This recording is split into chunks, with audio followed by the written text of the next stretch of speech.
Welcome to our presentation on Humanism, the Person-Centered Approach. I am Craig Lurcher. Other group members who contributed to the presentation are Sarah Turner, Jill Rossmeyer, and Jennifer Gee. The Person-Centered Approach, or the PCT, was developed by Carl Rogers. It's a theoretical perspective based on what Rogers saw as an inherent growth towards self-actualization and fulfillment, something that all people strive for and which can be achieved if appropriate conditions occur.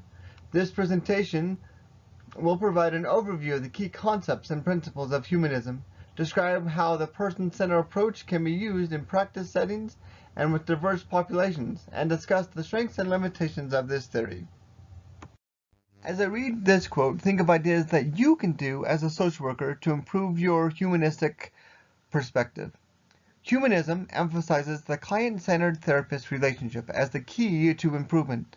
The therapist views the client with unconditional positive regard and uses reflection as a means to demonstrate empathy. This process ultimately allows the client to experience and integrate his or her underlying emotions, resulting in an increased ability to take responsibility for one's life, including finding meaning to it. The key concepts of humanism are as outlined here. I'll talk about a few. Empathy. We as social workers need to gain empathy, an understanding and ability to understand the concerns of others. Self-actualization, being able to get the client to proceed in a most positive way for them. The person-centered theory has three principles. These principles are what guide the practice of humanism. The first, the theory suggests social and personal issues are caused when one feels devalued.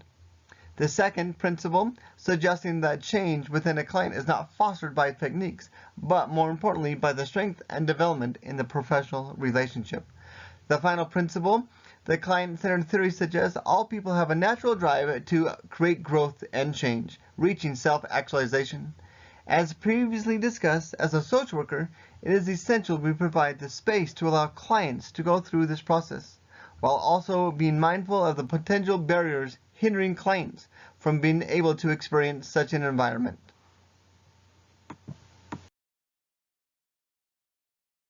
Practice settings for PCT are vast, as the main ingredients for use are empathy, positive regard, and genuineness.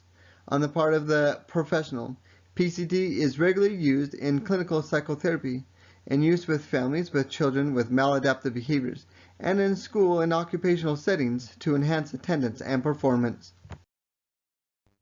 Implementing PCT can be easy. You can start anywhere that you need to start. It can be implemented in home-based settings so that the client can feel that they're on equal footing and have comfortability, and the control is to the client. This makes it easy for clients to feel in power. PCT is practiced worldwide and with many different groups of diverse populations. It is considered a universal method in that by definition the focus is on the client's own goals and self-actualization. Through unconditional positive regard, the therapist does not express their own cultural viewpoints or biases. One of the strengths of the client-centered approach is its relevance with the NSAW's mission and 6 core principles.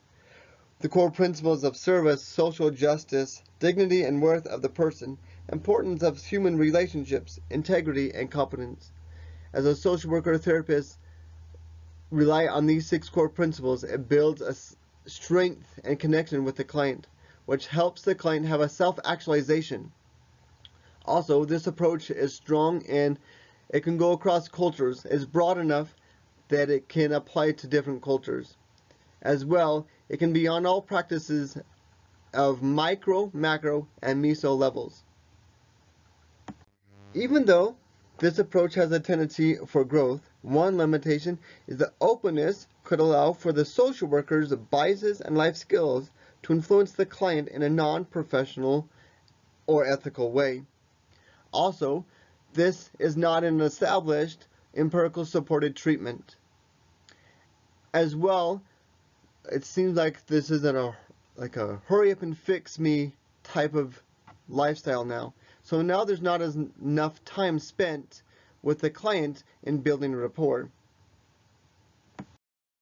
As we've discussed, humanism is a strength-based theoretical perspective based on Carl Rogers' person-centered theory, in which self-worth, growth, and potential for change is paramount, and in which the role of the therapist is to create the conditions that make this change and movement towards self-actualization possible through congruence, empathy, and unconditional positive regard for the client. Rogers called these the foundational attitudinal qualities for fostering positive change, and we close with a quote from him about his philosophy. He says, "What I have been saying is that in our work we have discovered the attitudinal qualities which demonstrably effective in releasing constructive and growthful changes in the personality and behavior of individuals. Persons in an environment infused with these attitudes develop more self-understanding, more self-confidence, more ability to choose their behaviors. They learn more significantly, they have more freedom to be and become." And with that, we genuinely and positively thank you for watching our presentation.